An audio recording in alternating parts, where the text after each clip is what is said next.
Manifestantes queimam pneus em protesto contra a votação do pacote de medidas do RN urgente. Obras do muro de contenção da Praia de Areia Preta têm prazo de conclusão em 30 dias. E aqui no estúdio, a primeira entrevista da nossa Semana de Profissões. Vamos saber um pouco mais sobre o curso de Pedagogia com a doutora em Psicologia e também professora universitária e pedagoga Deise Carvalho. Esses são os destaques desta terça-feira, dia 30 de janeiro. O Feliz News está no ar.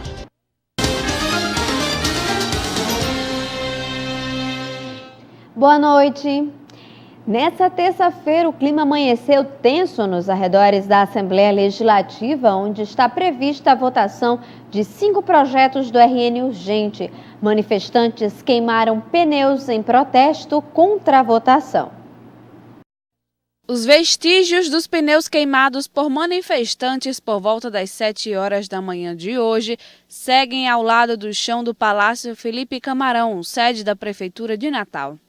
O prédio fica na mesma rua da Assembleia Legislativa, no entorno da Praça 7 de Setembro. Contrários às medidas do RN urgente, servidores incendiaram os pneus. A votação do pacote fiscal enviado pelo governo do estado estava prevista para o fim desta manhã. O pacote foi apresentado como solução para a crise financeira que afeta as contas públicas. Havia uma proposta de ser votado hoje aí os projetos de lei que o governo mandou do pacote fiscal que retiram direitos históricos do trabalhador, principalmente a questão da quebra da paridade do ativo com o aposentado. Outro é a questão de aprovação que quer acabar com o ADTS, que é o adicional por tempo de serviço. Os servidores públicos de diversos sindicatos se reuniram logo no início da manhã na entrada que dá acesso à Assembleia. A ideia, de acordo com a presidente do Sindicato dos Trabalhadores do Serviço Público da Administração Direta do Estado do Rio Grande do Norte, era de não permitir a entrada de nenhum deputado estadual para que a votação não acontecesse. O Rio Grande do Norte vai ser o único estado onde os servidores terão sua isonomia com relação à alíquota previdenciária quebrada, porque ele vai deixar o policial militar com 11% de alíquota e vai aumentar dos outros servidores para 14%. E isso faz com que o nosso poder de compra seja diminuído. Sendo diminuído, ele torna os servidores mais pobres hoje, muito mais pobres amanhã. Por isso nós estamos na rua. Nós queremos que o governo retire todas essas mensagens que extinguem, que acabam com os serviços e os servidores públicos. Depois de algumas horas de protesto dos servidores estaduais, a Assembleia Legislativa adiou a sessão extraordinária. Os funcionários da casa foram liberados do expediente dessa terça-feira. Assim como os outros dias da votação do RN urgente, a Assembleia Legislativa está fechada e com policiamento. A ideia dos servidores aqui presentes é não deixar nenhum deputado estadual entrar na casa para a votação. Logo à frente, a Casa Legislativa, na Praça 7 de Setembro, quem passava por lá pôde ver que 24 cruzes foram fincadas no gramado. Os manifestantes disseram que foi feita uma para cada deputado estadual que o estado possui. E olha só, de acordo com a Associação dos Subtenentes e Sargentos Policiais Militares aqui do estado, após quase 20 dias do termo de compromisso e acordo judicial ser assinado pelo governo do estado, o mesmo descumpriu 5 dos pontos listados. A nossa repórter Leonor Cosentino tem mais informações. Exatamente, Lívia. Os praças assinaram em condição de termo quando eles ainda estavam de greve. Essa seria a condição para que os policiais e os bombeiros voltassem a trabalhar. Só que quase 20 dias depois quando esse termo foi assinado, ainda tem 5 pontos que não foi cumprido pelo governo do estado. O presidente da associação ASS PMBM-RN se reuniu ontem com os praças na tarde de ontem para conversar a situação, para decidir o que é que eles vão fazer. Na segunda-feira, dia 5, vai haver uma assembleia. Aí sim eles vão reunir todos os praças para decidirem o que é que eles vão fazer e para discutir também o calendário do salário de janeiro, que também não tem previsão, nem só para os da segurança, mas para os servidores públicos em geral. Os pontos que ainda não foram acatados pelo governo do estado foram os seguintes: a alocação de viaturas utilizadas tanto pelo Corpo de Bombeiros Militares quanto pelos policiais militares, principalmente a manutenção desses veículos. A efetivação das datas de promoção que venceu no dia 12 de janeiro.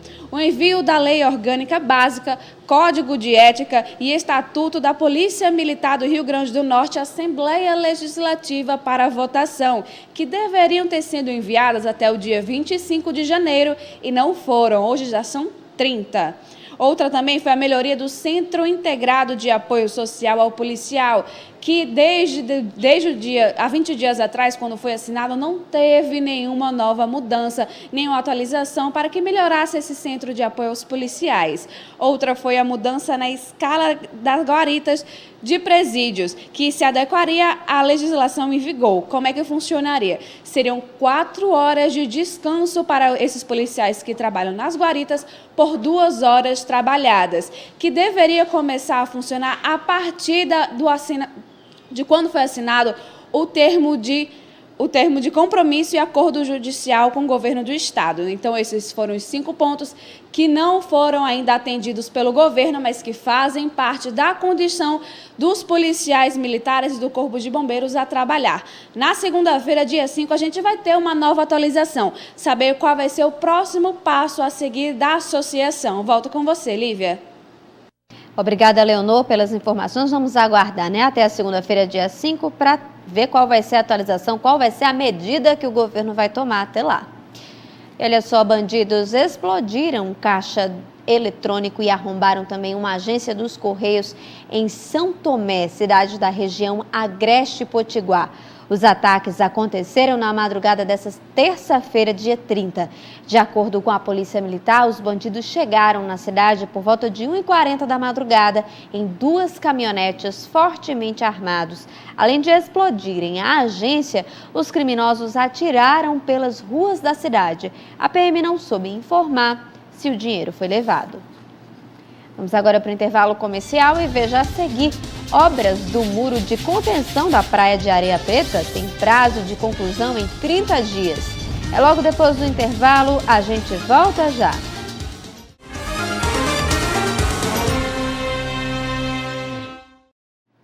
As obras do muro de contenção da Praia de Areia Preta ainda não foram concluídas, mas, segundo o Departamento de Estradas e Rodagem, o prazo para a conclusão é de 30 dias. Mar, sol, areia e obra. O final da via costeira e o início da praia de Areia Preta está passando pela construção de uma parede de contenção do mar. Com o avanço da maré, as rachaduras estavam tomando conta da calçada e da pista e há 2 meses começaram as obras. Esse engenheiro, que caminha diariamente pelo local, conta que a obra durante a autoestação pode prejudicar a imagem da capital. Você tem uma visão que, por exemplo, você não vê na orla de Fortaleza, de João Pessoa, que aqui é isso que nós vemos aqui, Você pega inclusive ali da Praia do Meio para lá, é difícil até você frequentar à noite. O diretor-geral do Departamento de Estrada de Rodagem explica sobre a tecnologia usada, conhecida como módulo block. Essa obra ela é composta de blocos de concreto de 2,5 toneladas de peso, na dimensão de 1,60 m por 80 e por 80. Essa obra ela é uma tecnologia que vem da Holanda. Os holandeses, por serem países baixos, eles sofreram muito com a força do mar nas suas encostas e passaram a desenvolver tecnologia para poder sobreviver.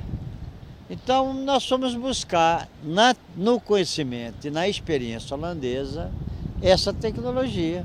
que está aqui. É a primeira vez que esse tipo de obra com material holandês é feito aqui no Brasil. Esses blocos são recicláveis, feitos de material de entulho de construção. Este comerciante trabalha na praia de Areia Preta há 18 anos e diz que espera que essa nova construção traga de volta os clientes. Esse é o terceira muralha que o prefeito constrói aí. A gente já está um pouco melhor, porque nossa praia sempre eles vão mais melhorando, quanto mais eles melhorando a obra, mais a praia o pessoal frequenta mais. A obra está sendo realizada com recursos da Contribuição de Intervenção do Domínio Econômico, o CID. O investimento é de R$ 900 mil e, de acordo com o DR, deve terminar em breve. A obra aqui, ela no máximo precisa de mais 30 dias, no máximo. Vamos aguardar, né? E olha só, o governo do estado fechou mais um centro de detenção provisória no Rio Grande do Norte. Dessa vez, a unidade foi a da cidade de Parelhas, a 250 quilômetros de Natal. Os 122 presos que lá estavam foram redistribuídos dentro do sistema penitenciário do estado. Segundo a Secretaria de Justiça e Cidadania, SEJUC, este é o 11º CDP a ser fechado pelo Executivo. O CDP de Parelhas é o segundo a ser fechado logo agora, nesse ano de 2018. O primeiro foi o de Patu. Dentre os que já encerraram as atividades estão os CDPs do Potengi, na zona norte de Natal, o de Macau, Santa Cruz, Nova Parnamirim, Pirangi, Açu, na zona norte, o da Ribeira, o de Currais Novos e também o de Patu. Agora, apenas 9 estão em funcionamento. E olha só, o trabalho de monitoramento e investigação feito pelo Centro de Controle de Zoonoses de Natal apresentou uma redução nos casos em todos os agravos monitorados, com destaque para as arboviroses e também leishmaniose e esquistossomose. A nossa repórter Leonor Consentino está com o chefe de controle de zoonoses e tem mais informações. É com você, Leonor. É isso mesmo, Lívia. Que notícia boa, né? Eu estou aqui com Alessandro Medeiros, ele é chefe do Centro de Controle de Zoonoses. E a gente vai falar exatamente sobre essa diminuição que você falou, Lívia, da arbovirose, leishmaniose e esquistossomose. As palavras são difíceis, mas a gente conseguiu diminuir esses números. Agora, Alessandro, me conta, o que a gente pode considerar que foi o causador dessa diminuição? Bem, nós temos várias causas. Entre elas, o trabalho que vem sendo desenvolvido pelo Centro há algum tempo, desde 2013, e aprimorado entre 2015 em diante, que é a estratificação de áreas de risco, identificação de áreas onde eu tenho maior risco de aparecimento ou ocasionamento de doenças, entre elas arboviroses, leishmaniose e esquistossomose. Perfeito. A gente teve essa diminuição, é para comemorar, mas esse é um trabalho contínuo, que tem que ser trabalhado. Isso, é o início de uma vitória, a gente reduz, mas para manter a redução também requer aprimoramento das ferramentas que a gente já vem desenvolvendo e também implantação de outras ferramentas. Quando a gente fala sobre a esquistossomose, essa palavrinha difícil, em 2017 a gente teve um resultado muito significativo, foi uma redução de 70%, não foi isso? Isso, foi de 70%. A esquistossomose em Natal é uma área de vigilância, não é uma área que tenha transmissão alta já faz algum tempo, mas essa redução dentro de uma área que já é de vigilância, que tem baixa transmissão, é uma enorme vitória. E quando a gente fala dos animais, os animais peçonhentos, geralmente os mais conhecidos que são transmissores dessas doenças é o escorpião, não é isso? E ele afeta, infelizmente, nós, mulheres. Os escorpiões, eles são os causadores principais dos acidentes por animais peçonhentos dentro da cidade de Natal, seguindo um padrão também que é repetido no país, muito derivado dos hábitos da população, de pegar o calçado, vesti-lo sem antes bater um pouquinho, esses animais eles buscam a presença humana. Então, as mulheres são mais acometidas porque elas estão mais expostas no dia a dia a esse tipo de acidente. E quando a gente fala de leptospirose, por que os homens são os mais afetados? Isso aí está muito relacionado, porque a leptospirose é uma doença transmitida por ratos, né, pela urina do rato. Não é diretamente com a presença do rato, sim pela urina dele. Essa doença, geralmente, você tem uma maior presença durante o período de chuvas, onde eu estou mais exposto à água de chuva, que empoça, a urina transborda e acomete a pessoa. Os homens é um padrão nacional, na verdade, muito relacionado aos hábitos e ao tipo de trabalho desenvolvido, mais em ruas. Quando você vai pegar o perfil dessas pessoas, elas têm trabalhos externos mais do que trabalhos em escritório ou dentro de casa. E quando a gente fala de animal, mas agora os bichinhos fofinhos ou de estimação, tanto os cachorros quanto os gatos, a diminuição dos casos de raiva também está presente, né? Isso a gente teve uma grande parte da população, mais de 70 cachorros vacinados contra a raiva, mais de 70% dos gatos vacinados contra a raiva aqui no município. É importante a gente falar sobre a vacinação também desses bichinhos. Com certeza, Leonor, porque a vacinação é um método mais eficaz para a prevenção da raiva, né? A vacinação dos cães e gatos. Então, a gente ter aumentado o percentual de cobertura vacinal desses cães e desses gatos está diretamente relacionado à não transmissão de raiva entre esses animais. No entanto, a raiva tem circulação nos morcegos, que não entram em escala vacinal, né, em quadro vacinal. E para isso a gente faz um monitoramento permanente da mortandade de morcegos. Qualquer morcego que a população encontre morto, em situação estranha, ou pelo menos perambulando durante o dia, entra em contato com o centro de zoonoses para que a gente recolha o animal para análise. Pronto, perfeito. Então, quebrando o mistério também da vacina da raiva, né, que a gente viu que a gente conseguiu vacinar muitos bichinhos. Então, a perspectiva e a expectativa para que 2018 é que esse número melhore e que a gente consiga vir aqui de novo falar sobre uma nova diminuição desses números, não é, Lívia? Mesmo. Muito obrigada, Leonor, pelas informações. E olha só, a Agência Nacional de Energia Elétrica, a ANEEL, propôs um reajuste médio de 14,88% nas tarifas da COSERN. Para os consumidores conectados em alta tensão, o aumento seria de 16,18% e para baixa tensão de 14,35%. A proposta de reajuste diz respeito ao 4º ciclo de revisão tarifária da companhia. O processo ficará em aberto em audiência pública entre os dias 31 de janeiro, amanhã, e também até 17 de março, com a sessão presencial no dia 14 de março aqui em Natal. Se aprovadas, as tarifas novas começam a valer a partir do dia 22 de abril. Vamos agora para o intervalo comercial e veja a seguir a primeira entrevista da nossa Semana de Profissões. Vamos saber mais um pouco sobre o curso de Pedagogia com a doutora em Psicologia e também professora universitária Deise Carvalho. É logo depois do intervalo, a gente volta já.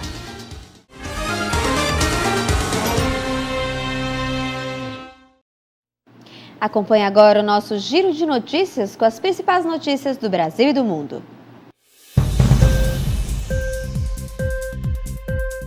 O juiz federal Sérgio Moro determinou a venda em leilão público do triplex do Guarujá, litoral paulista, que, segundo o Ministério Público Federal, pertenceria ao ex-presidente Luiz Inácio Lula da Silva.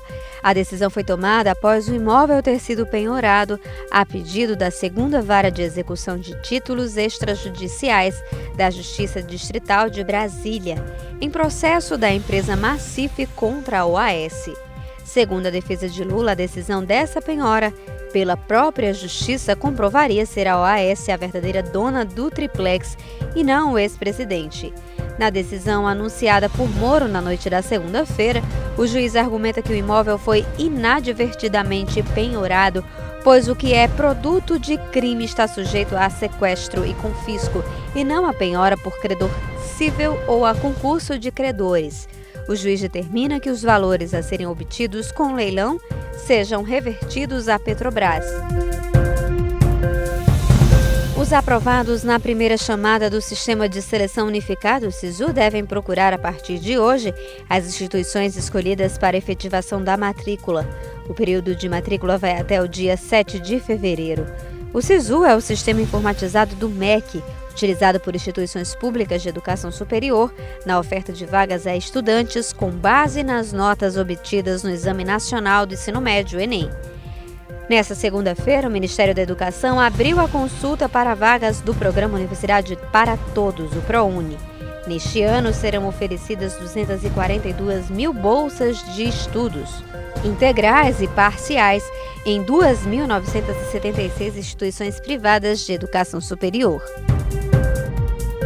Um dos fundadores do movimento islâmico Hamas, Emad Alami, morreu nesta terça-feira em decorrência dos ferimentos provocados por uma bala na cabeça que ele mesmo disparou acidentalmente no início do mês em sua casa na faixa de Gaza. Alami, engenheiro nascido na cidade de Gaza em 1956, permanecia internado no hospital em estado crítico desde o dia 9 de janeiro e hoje o movimento islâmico anunciou sua morte em um comunicado. As primeiras informações daquele dia deram como morto e falavam de uma tentativa de assassinato, fato que mais tarde foi esclarecido pelo Hamas, ainda que sem detalhes, o que deu margem para especulações sobre o ocorrido, inclusive sobre a possibilidade de tentativa de suicídio, como lembrou vários jornais. Vamos continuar falando um pouquinho sobre a educação. Durante essa semana de resultado do SISU e também de inscrições nas universidades e institutos federais, o tema Escolha Profissional será pautado aqui nas nossas entrevistas e você, nosso telespectador, pode escolher, através das nossas redes sociais, qual área profissional tem mais dúvidas? O que fazer agora, né? Para começar a nossa semana de profissões, nós vamos iniciar com o curso de pedagogia. Nós recebemos agora a pedagoga, psicomotricista, mestre em psicologia e também doutora em psicologia organizacional do trabalho, Deise Carvalho. Deise, seja muito bem-vinda. Obrigada, é sempre muito bom, né? Estar aqui falando sobre um tema que me orgulha muito, que é a educação. Paixão, né? Paixão da minha vida, educação. Pois bem, Deise, eu queria, para a gente começar a nossa entrevista, primeira coisa, qual é o perfil que deve ter um candidato para escolher a pedagogia como profissão? Bem, primeiro, pedagogia é educação. Educação, crianças, né? Crianças, porque a pedagogia está pautada nas crianças, de educação infantil e ensino fundamental. Então, eu sempre digo, que eu sou formadora de professores, que quando você faz a opção de escolher a pedagogia, você tem que ter a certeza de que você gosta de crianças, né? Porque se você for pensar no salário, você desanima, né? Quando eu entro em sala de aula, eu digo sempre, qual foi o motivo da escolha do curso de pedagogia, né? E eles procuram pensar. É o salário? Se for o salário, pense bem. Então, criança, porque lidar com criança é lidar com o desenvolvimento infantil. É pensar em que perspectivas essa criança vai alcançar o seu objetivo pedagógico para que elas possam alcançar. Então, existe, lógico, grande reflexão sobre o que eu quero do meu futuro enquanto professor. Então, crianças da educação infantil demanda várias questões. Várias questões porque é a base para ela chegar ao ensino fundamental. Nesse meio termo existe a alfabetização, que já é um professor específico, é um professor que demanda um preparo muito maior, porque uma criança alfabetizada é uma criança que necessita de um ensino fundamental muito embasado para que ela possa alcançar o quê? O ensino médio, que vai levar para a sua vida profissional acadêmica, não é isso? Então, muitas vezes ele escolhe a questão da pedagogia porque não consegue isso em outros cursos. E aí é um grande dilema, né? E muitas vezes, no decorrer do curso, eles chegam para alguns professores, para mim, outros professores dizem, não, professora, esse não é um curso que realmente eu me identifico. Então, eu digo muito, então saia enquanto é tempo. Porque é muito ruim você estar num curso que você não se identifica. Não gosta, não se sente bem, né? Mas, por outro lado, tem outros que entram com essa angústia e se identificam, né? E se apaixonam pelo curso de pedagogia. E digo mais, você é jornalista, você passou por um professor? É verdade. Não é? Todas as profissões passam por nós, professores.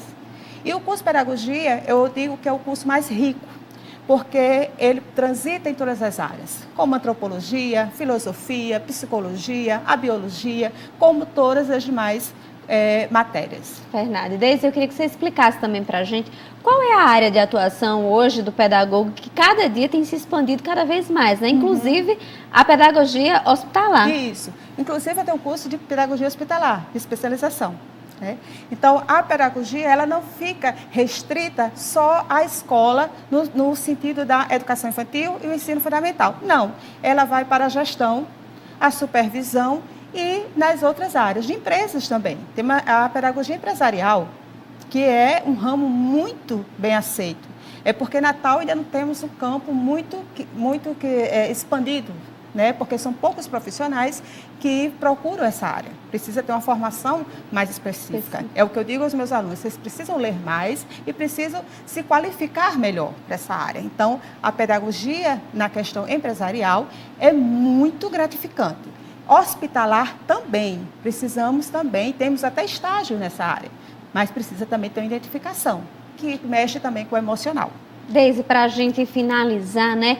Qual é o tempo de duração do curso? E também a pergunta que não quer calar, todo mundo vai escolher uma área profissional e quer saber quanto vai ganhar. Existe um piso nacional, um piso local? Como é que é essa questão da remuneração do pedagogo? Esse é o grande dilema, né? O curso é 4 anos e meio.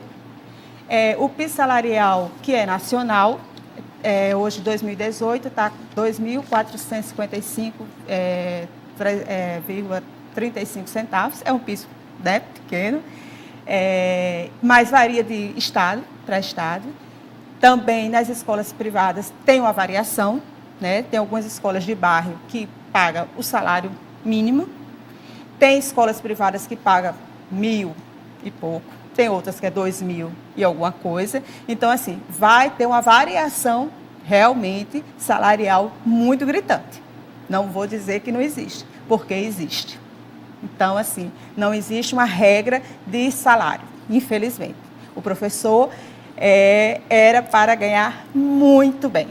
Principalmente até porque o pedagogo, nós né? trabalhamos muito mais do que deveríamos, porque levamos trabalhos para casa. Existe também a diferença do professor do ensino fundamental do que o professor universitário, né? Do que mestre e doutores, que nós temos uma renda mais diferenciada, até por uma questão de estudo maior. Isso aí é uma coisa que a gente pode discutir mais tarde. Mas, com certeza, também trabalhamos muito, estudamos muito. Mas o professor de educação infantil e ensino fundamental estuda muito e tem uma demanda de trabalho muito grande. Porque o ano todo ele não para. É dia dos pais, é dia de várias festas que tem que organizar e tem que estudar muito. E todo o acompanhamento do aprendizado daquela criança, né? Das demandas que tem que observar, encaminhar para nós, terapeutas e tudo mais. Pois bem, e acredito que esclarecemos aí o que é ser pedagogo, como é a profissão e o curso. Muito obrigada, Deise Carvalho, pela sua presença. E é isso, durante essa semana você acompanha ainda mais essas dúvidas, né? Na verdade, tira as dúvidas sobre as profissões. Muito obrigada pela sua companhia. Até amanhã. Tchau, tchau.